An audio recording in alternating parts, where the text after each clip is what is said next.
Alors les amis, attendez 2 minutes. Je pense que je vous ai beaucoup parlé de la jeune fille que je suis au jour d'aujourd'hui et celle que je deviens. Mais est-ce que je vous ai déjà parlé de mes parents, de ma date de naissance, de comment s'est passée l'annonce de mon handicap? Je pense pas. Alors nous allons faire un retour en arrière avec un Draw My Life un peu, enfin non drawé du tout, un peu revisité à la Kimi. Et voilà, c'est parti mon kiki. Mon histoire, les amis, commence en 89 lorsque mes parents se rencontrent sur leur lieu de travail et tombent littéralement amoureux l'un de l'autre. 2 ans après, ils mettent au monde leur première petite fille qui décideront finalement d'appeler Kim, un prénom qui a été trouvé sur une carte menu d'un restaurant que mes parents avaient fort aimé, et du coup voilà d'où vient le prénom Kim. Je suis née donc le 24 mars 1991 à l'hôpital Bruckmann à Jette. Jette, c'est une commune de Bruxelles et plus précisément dans la chambre 44. Donc voilà ma petite tête à ma naissance. Enfin, vous me voyez en ce moment du profil, mais voilà, j'étais assez mignonne hein, et comme ça on ne voyait pas encore forcément que j'étais atteinte d'achondroplasie, plus connue pour vous sous le nom du nanisme. En soit, la grossesse s'est très bien passée jusqu'au jour de l'accouchement. En me sortant du ventre de ma maman, le gynécologue a remarqué qu'il y avait un souci par rapport à mes jambes et mes bras, et c'est là où il a constaté que j'étais atteinte d'achondroplasie. Ma maman, mon papa l'ignoraient, ça n'avait jamais été annoncé. Et ben voilà, ils ont appris quelques minutes après l'accouchement que leur fille était handicapée et qu'elle n'était pas une petite fille normale dont mes 2 parents rêvaient, et qu'ils allaient devoir ben voilà, faire avec cette grosse annonce, et c'est comme si le ciel tombait sur leur tête. Mais mon papa a très vite pris les dessus et a décidé de voilà prendre les choses en main. Ma maman a eu un peu plus compliqué, elle m'a rejetée un peu au début, elle n'a pas voulu me voir, mais le contact s'est très vite fait parce que mon papa a imposé ce contact à ma maman. Il lui a dit: si tu ne la prends pas maintenant, tu la prendras jamais. Et le contact s'est donc très vite fait. Ma mère m'a trouvée adorable et voilà, l'histoire d'amour a pu commencer. Mes parents ont directement décidé de se renseigner pour les meilleurs médecins, pour savoir le maximum, parce qu'il faut savoir qu'à cette époque-là, l'handicap n'était pas connu. C'est pour ça aussi qu'ils ont pas trouvé ça sur les échographies. Maintenant, c'est vrai que c'est beaucoup plus connu et qu'on voit ça beaucoup plus facilement. Mais avant, ce n'était pas connu du tout. Et donc, mes parents ont dû beaucoup apprendre par eux-mêmes et s'informer sur Internet, s'entourer de médecins qui ne connaissaient pas, mais qui ont pu voilà, les aider, les diriger. Mais ils ont beaucoup fait eux-mêmes. Ils m'ont présenté ensuite à la famille qui est bon tombée sous mon charme. Hein, voilà, vous le voyez toujours dans les bras de mon père. Suite à cette annonce, mes parents ont vraiment recherché donc les meilleurs médecins, les meilleurs soins, les meilleures opportunités. Ils se sont vraiment acharnés à trouver les meilleures réponses pour me faire grandir dans un environnement qui me convenait et qui allait être possible par rapport à cet handicap. Ils n'y connaissaient rien et donc ont dû évoluer en même temps que moi par rapport à tout ça. Et vous allez voir défiler énormément de photos. Donc vous allez voir défiler énormément de photos, vous allez voir que cette famille, ma famille, a toujours été très soudée. L'annonce de cet handicap auprès de ma famille a été comme une force, et certes ils étaient très tristes, mais se sont dit que voilà, ils allaient traverser ça en même temps que mes parents, et ça a été très très très très très fort.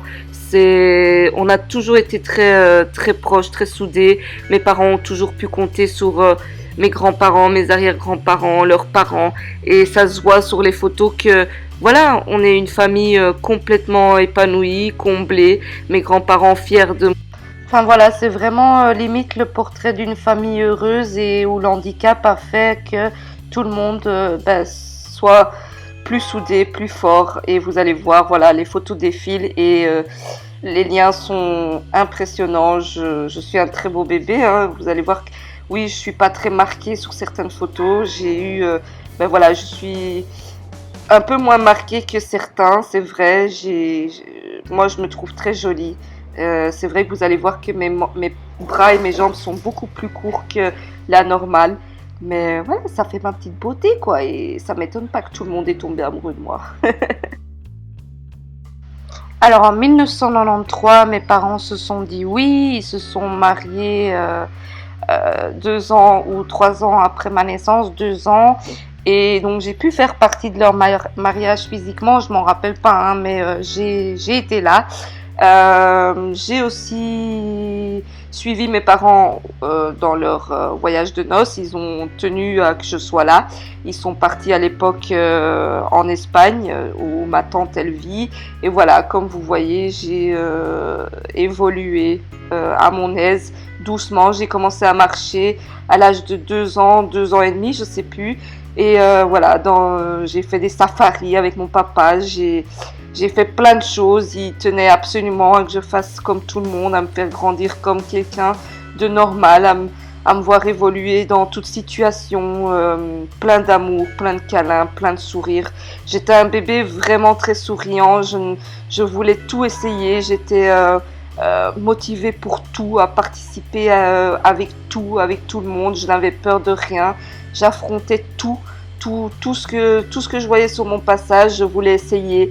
Et toujours très entourée par la famille, mon grand-père. Mon grand-père de 91 ans aujourd'hui que j'admire tellement. Et petit à petit, grâce à tout ça, j'ai pu évoluer vraiment comme quelqu'un de normal, dans un environnement normal, dans toute insouciance. Et je ne comprenais pas encore à quoi j'allais devoir faire face dans quelques années. Mais le bonheur se lisait sur mes yeux, sur moi. Et voilà, je vous laisse voir tout ça.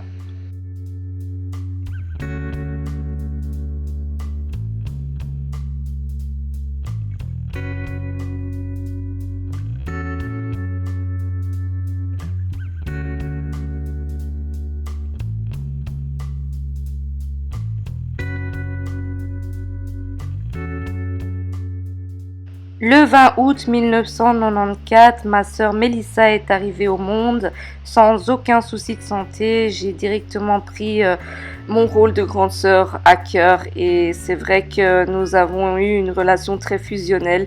J'ai toujours été très proche d'elle, nous avons tout vécu ensemble, nous avons grandi ensemble et je pense que nous avons été aussi bien grande sœur l'un de l'autre que voilà, elle a été une grande sœur par rapport au fait qu'elle a compris qu'elle devait me protéger tout autant que moi je devais la protéger et c'est ce qui a fait de notre relation et ce qui fait de notre relation quelque chose d'unique et très fort. Le 18 septembre 2000, mon petit frère Loïc est arrivé. J'étais contente de plus être la seule avec une grosse tête. Mais voilà, encore une fierté. J'ai encore pu reprendre le rôle d'une grande sœur. Des liens très fusionnels, très fiers de pouvoir avoir un petit frère auprès de moi. Je dis grand frère parce qu'il est énorme maintenant au jour d'aujourd'hui. Mais voilà, on est tous beaux dans la famille et j'étais très fière de pouvoir l'avoir auprès de moi et de grandir avec lui.